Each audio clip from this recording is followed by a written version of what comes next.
La Société internationale de transport africain Paraï a réceptionné au quai 2 du port autonome d'Abidjan 2 locomotives de forte puissance de type GT26 d'une puissance de traction de 3300 chevaux. En provenance des États-Unis, elles peuvent contenir chacune 1700 tonnes brutes de marchandises avec des charges à l'essieu de 18 tonnes. L'acquisition de ces locomotives va permettre à Cetaraï de renforcer sa capacité de traction en vue de satisfaire la demande toujours croissante de ses clients et de contribuer également à l'amélioration de la qualité de service. 4 autres locomotives de même type sont attendues à Abidjan avant fin août 2015. Ali Touré, représentant permanent de la Côte d'Ivoire auprès des organisations internationales de produits de base, a participé à un travail à l'Organisation internationale du café. L'amélioration de la consommation du café et des revenus des paysans était entre des échanges. Le représentant de la Côte d'Ivoire a fait un bref exposé sur la relance de la filière café en Côte d'Ivoire suite à la réforme de la filière café-cacao initiée par les autorités ivoiriennes. Deuxième producteur africain de café Robusta, la Côte d'Ivoire entend jouer toute sa partition pour le bonheur des caféiculteurs.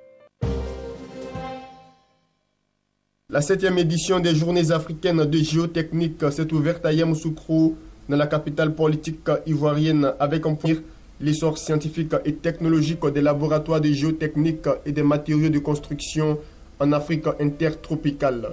Elle est initiée par le laboratoire du bâtiment et des travaux publics LBTP Côte d'Ivoire en collaboration avec le Comité transnational des géotechniciens d'Afrique, CTGA, et l'Association africaine des laboratoires du bâtiment et des travaux publics ALBTP.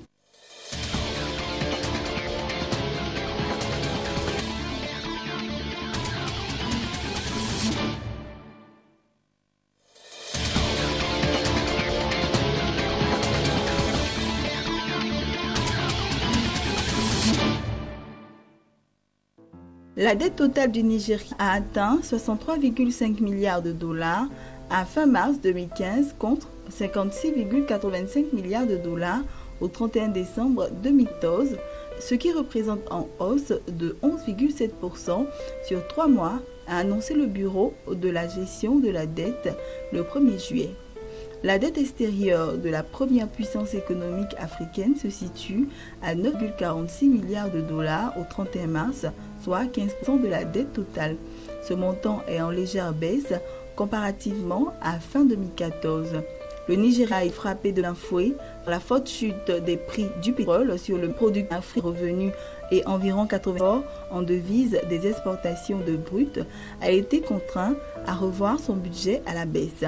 Dans le même temps, les salaires des fonctionnaires de plusieurs secteurs n'ont pas pu être réglés depuis plusieurs mois. La Chine et la France ont signé une déclaration sur les partenariats sur les marchés tiers dans laquelle les deux pays s'engagent à conquérir ensemble des marchés en Afrique et en Asie, un tournant majeur dans la politique d'internationalisation des entreprises chinoises. En d'autres termes, la Chine souhaite profiter de l'expertise des groupes français sur des marchés où ils sont implantés depuis de longues dates, en Afrique notamment. Le laboratoire P4 de haute sécurité biologique inaugurant en janvier dans le centre de la Chine est le symbole de la coopération accrue entre la France et la Chine en Afrique. Ouvert grâce à des transferts de technologie de la France, il servira notamment au traitement des maladies infectieuses africaines comme Ebola. Certains grands groupes français comme Total ou Arriva travaillent déjà en Afrique avec des partenaires chinois. Le gouvernement nigérian a annoncé le lancement d'une enquête officielle sur la disparition présumée de plusieurs milliards de dollars provenant des ventes de brut par la Société pétrolière nationale. L'enquête, qui sera menée par les gouverneurs de plusieurs États du Nigeria, portera sur des incohérences manifestes dans ces comptes. Les enquêteurs vont plus précisément chercher à déterminer pourquoi des milliers de dollars de revenus pétroliers n'ont pas été reversés au gouvernement fédéral.